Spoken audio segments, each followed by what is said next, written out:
Finally starting to warm up around here, which is nice. I say warm up, it's still 20 degrees out, but look, everybody's enjoying the sun.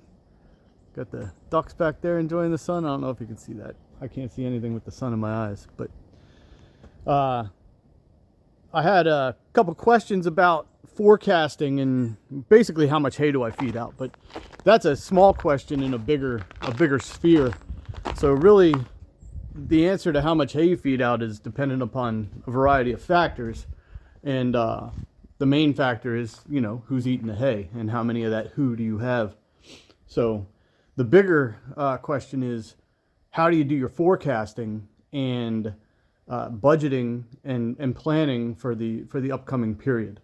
So I wanted to use hay as a real world example to demonstrate how small farms like mine need to be very active in forecasting if you want to be profitable and have it be a business over a hobby. If it's a hobby, then you're just spending your money because you like doing it. But you can do both. You can have a enjoyable hobby that does yield a profit for your farm. So let's use hay as an example. So I feed, you know what, let's turn some lights on. I got these nice LED lights, might as well use them. The sun doesn't get back there in the barn. So I don't have any equipment. I feed small square bales because I can move them by hand or with the side-by-side back there. But you know, I don't have anything that can move a large round bale, and I only have 3 cows. So a large round bale is probably too much. Maybe not. I could roll it out and get the benefits of you know, the seeding of my pastures, which they could definitely use. But in the meantime, I have small square bales. So what you see here is 150 small square bales. The cat's knocked over the ladder and I've left it because now they use it as a ramp, an unnecessary ramp, but they like to hang out up there. It's probably a little warmer. And they sleep in the hay, which, you know, I can't begrudge them. They also sleep here in this little pile of cushions. Whatever. You guys sleep wherever you want. But anyway, that's 150 small square bales. I could have gone higher, probably another 2 rows up into the rafters. And I could have gone wider, although I do want to leave a path here so that I can access that stall. That's where I store my straw, in there. I keep the straw separate from the hay just for my own convenience. This is only 2 pallets wide, so approximately 8 feet deep.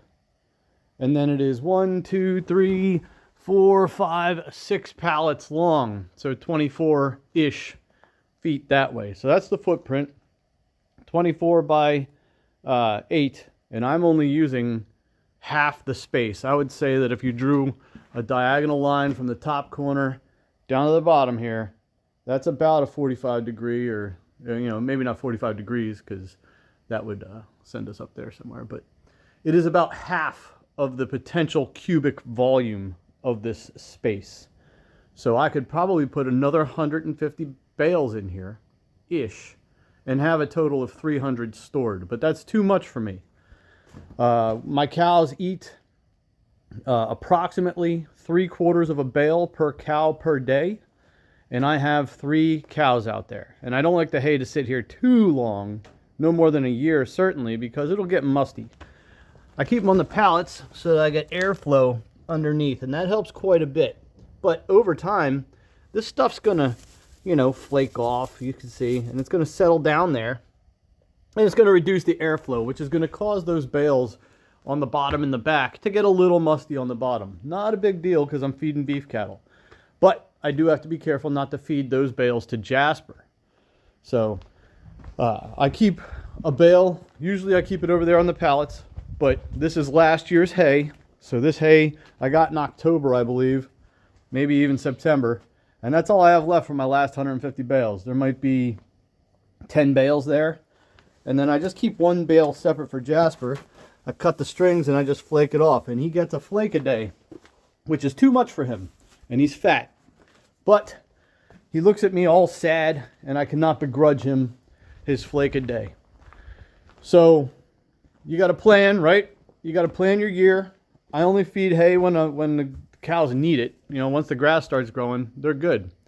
So 150 bales, 3/4 of a bale a day, 3 cows means I'm feeding out approximately 2.5 bales a day, closer to 2.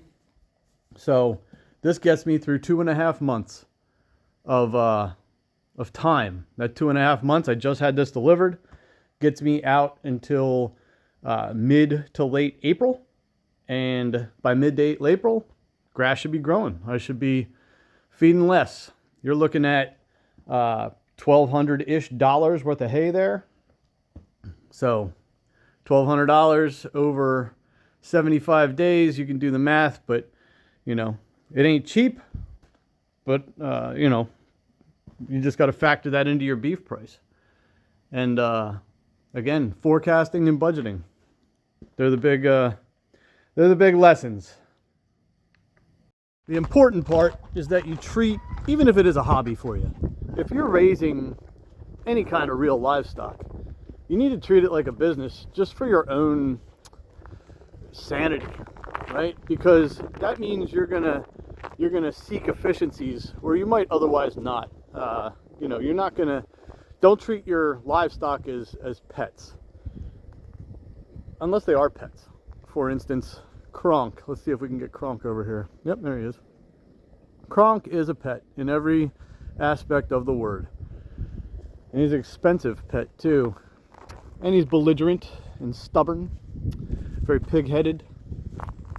But if you're selling meat, or if you're raising meat for yourself, then don't treat them as pets, because that is immediately going to lend itself to like hobbyist thinking.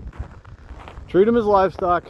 Treat you, even if you're raising one chicken that you're going to eat, treat it as a business, and it'll lead you to keep an eye on things like feed cost and labor time and all of the other aspects that go into raising an animal. And in the end, you'll be thankful, because you'll be able to sit down and say, all right, here's the value of what I produced. So all those things require planning and budgeting and you know, all the boring aspects of actually getting out there and raising meat. So just something to consider. But I guess the bottom line is treat it like a business, if it's even loosely a business.